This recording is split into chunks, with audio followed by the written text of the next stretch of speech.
DZO have been shaking up the cinema lens market ever since they first released their Micro Four Thirds Cine zooms all the way back in 2019. And now, 5 years on, they are a brand that everyone in the filmmaking industry knows thanks to their incredibly popular Pictor series of cinema zooms and Vespid primes. Well, today we are taking a look at a new set of cinema primes from them. These are the Arles primes, a very competitively priced set of T1.4 VistaVision coverage cinema primes. But how do they perform, and should you be looking at them for your next set of cinema lenses? Let's take a look.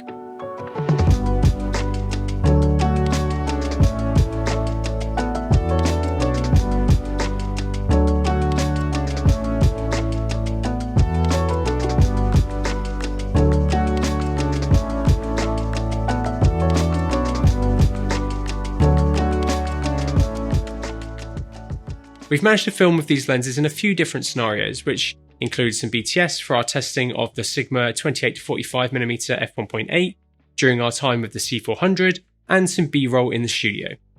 They definitely lean themselves more to controlled shooting scenarios, but everyone who I've shown them to has really liked the image they produce for their price.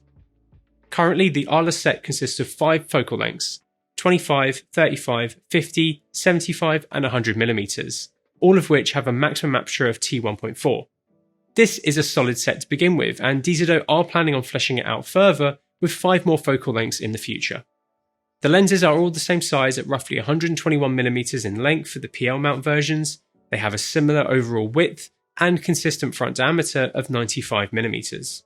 They are all really well constructed from aluminium alloy, but range in weight from the lightest being just under 1.5 kilograms and the heaviest being just over 1.8 kilograms. They definitely aren't small and lightweight compared to some of the other lenses at their price point, but compared to some more expensive cinema primes, they are pretty comparable. And given their image qualities, dense lens construction and maximum T1.4 aperture, I'm not too surprised by their size and weight.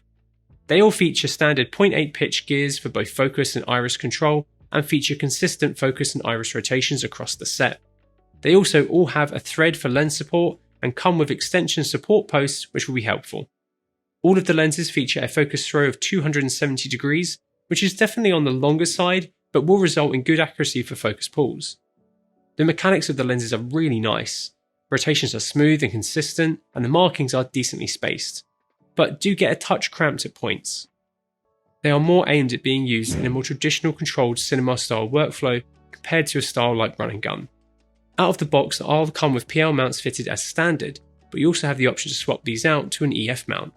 These are designed to be used interchangeable. Out of the box, these demo lenses from DZO did need some shimming to get them to hit their marks. If you want to learn how and why to shim a lens, check out our video we made all about it, link to which is in the description. The Arles have a rated image circle of 46.5mm, which will cover plenty of full frame sensors, including some of the larger ones on the market, like the Raptor 8K VV, and Venice in its 3x2 open gate mode. Starting with the wide angle wide open, you can see some light fall off towards the corners. Stopping down to T4 though, you can see the illumination become far more even. This is a similar story really across the whole set, however the longer focal lengths do look to cover better. At T4 we can see that most focal lengths could cover larger sensors if needed. I'm intrigued to see how these look on the upcoming Blackmagic Ursa Cine 17K 65mm. If you want to see exactly how the lenses cover your chosen camera and format, head over to our lens coverage and camera comparison tool, link to which is in the description below. When it comes to close focus, the Arles have a pretty similar specification to DZO's Vespid primes, and a lot of other spherical Cine primes. Both the 25 and 35mm focus down to 35cm, the 50mm is 50cm, the 75 is 75cm, and lastly the 100mm is 90cm. I really wish that the front caps for these lenses had their focal length and close focus denoted on the front of them. Moving on to our checkerboard chart tests, we can see that the 25mm has a little bit of barrel distortion, the 35mm has a little bit less barrel distortion, the 50mm has even less barrel distortion, the 75mm looks very well corrected, and the 100mm has a tiny bit of pincushion. Overall, they all look pretty good. None of them have strong distortion profiles, they look well corrected. Taking a look at focus breathing, we can see that they perform decently well. For these examples, we are putting from close focus to infinity, so these examples will look worse than normal focus pulls. The 25 and 35mm both have very minimal breathing. The 50mm definitely has a little bit more, the 75mm looks to have the most out of the bunch, and the 100mm looks to have a little bit still, but it's definitely better than the 75mm was. Given these are aimed at being a more clean, controlled set of lenses, I think these perform well here. If you want to keep up with the latest and greatest kit, please subscribe to the channel if you haven't already. If you want to buy anything you see in this video, or want to get your hands on these new lenses or any other kit for that matter, head over to cvp.com where our experienced team is waiting to help you. Right, let's take a look at how the Arles handle its autofocus highlights.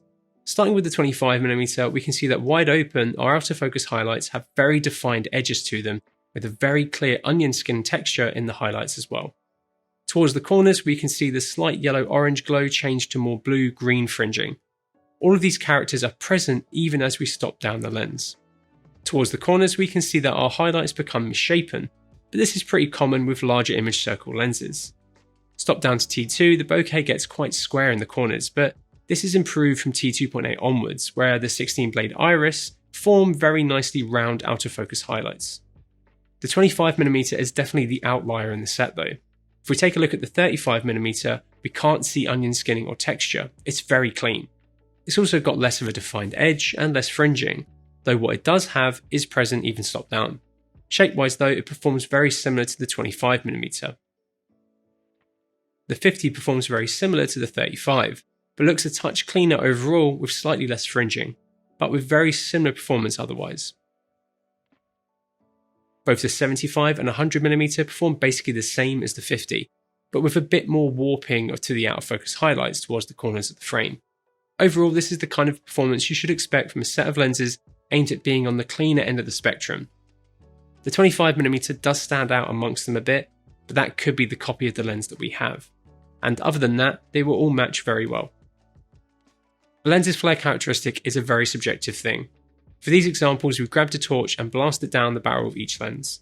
We tried to keep the torch in the same position, but did move the camera as we changed focal length. They look quite well controlled, but do have some nice parts to the flares for people who want a bit of character to them.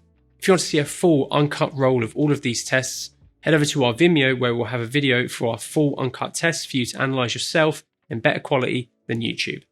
Right, let's do some pixel peeping. For all of our testing, we paired the Arles with a red V-Raptor VV in its 8K 16:9 mode and Kippertie RF to PL mount, and we moved our camera further away from the chart to try and match framing as much as we can between the different focal lengths.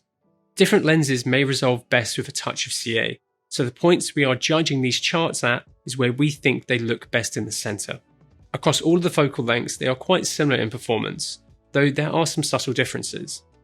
Starting at the 25mm wide open in the centre, it resolves alright, but you can see it improve massively at T2. At T2.8, it really improves and looks great in the centre. This kind of centre performance is very similar across the set. The 35mm has a bit of CA and flaring, which should be fixable. At T2, the CA and flaring disappear, and from 2.8, they look great. With the 50mm wide open, we can see some CA, and that is a bit soft. At T2, resolving power improves, CA is reduced, and from 2.8, they resolve well. The 75mm wide open has a bit of flaring and a little bit of CA. It really improves at T2 again, and then gets very good at 2.8. With the 100mm wide open, we can see some CA, but good sharpness. At T2, we can see much less CA and better resolving power, so much so that stopping down improves it very minimally. Looking at the corners, we can see that across the set, they never really perform as well as they do in the centre. The 25mm has a little bit of CA which is present even when stopped down. However, stopping down does improve overall contrast. With the 35mm wide open, we can see some CA and again much softer performance, but stopping down to 5.6 does improve it. With the 50mm wide open, we can see a bit of CA, and again it is quite soft even when stopped down to 5.6. The 75mm wide open has lower contrast and some CA, but it does improve at 5.6. And lastly, the 100mm wide open has a little bit of CA and definitely a fall off of detail, but both of these are improved from around T4. It's also worth considering whether this performance is because of fall off or field curvature, and it looks like a bit of both. It is possible to get some of the lenses somewhat sharp in the corners if you focus the lens for it, and not the centre, and this is a result of the curved field these lenses have. So we can see that they perform alright in the centre, but definitely don't hold up as well in the corners. This is quite common to see with cinema lenses now. The sweet spot though for these lenses is definitely T2, but of course it's great that you have the option to go down to T1.4 when you need to. Let's take a quick look at how the lenses perform in regards to transverse chromatic aberration. With the 25mm we can see purple before and green after our point of focus. The 35mm looks very similar to the 25 but with a touch less and maybe a bit more spherical aberration. The 50mm still has some CA present but it's less green and more yellow. The 75mm looks the cleanest and the 100mm is red before and blue after. We saw a very similar performance to this on our focus chart when trying to get sharps. For our colour matching examples, we shot a white balance card lit evenly at 5500 Kelvin in the centre of frame of each lens. We then zoomed in resolve and then white balanced them all and noted down the changes. There are slight deviations between them, but they are quite minor. Otherwise the Arles capture nice colour, but I would say they do shift a little warmer than cool, which personally I prefer. For a single focal length, the Arles will be priced at just over £2,000. And if you want all 5 lenses and a nice case to transport them in, you are looking at just under £9,300. Considering their pretty low price, the Arles do offer a really nice set of qualities that I'm sure will make them a very attractive option for many filmmakers and cinematographers. They have well-controlled distortion and breathing, great coverage, have nice overcorrected bokeh, are decently colour matched, but don't resolve quite as well as they could across their frame, and are decently large and heavy compared to some of their competition at their price. But overall, they produce a really nice image in a very well constructed and designed cinema lens housing. The competition at this price point is pretty fierce now though.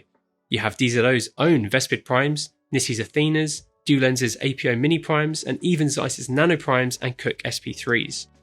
It's incredible how many options we have available now, and each of these lens sets have their own pros and cons. I would say the ones that they are most similar to are the nano primes, DuLens primes, and Athenas.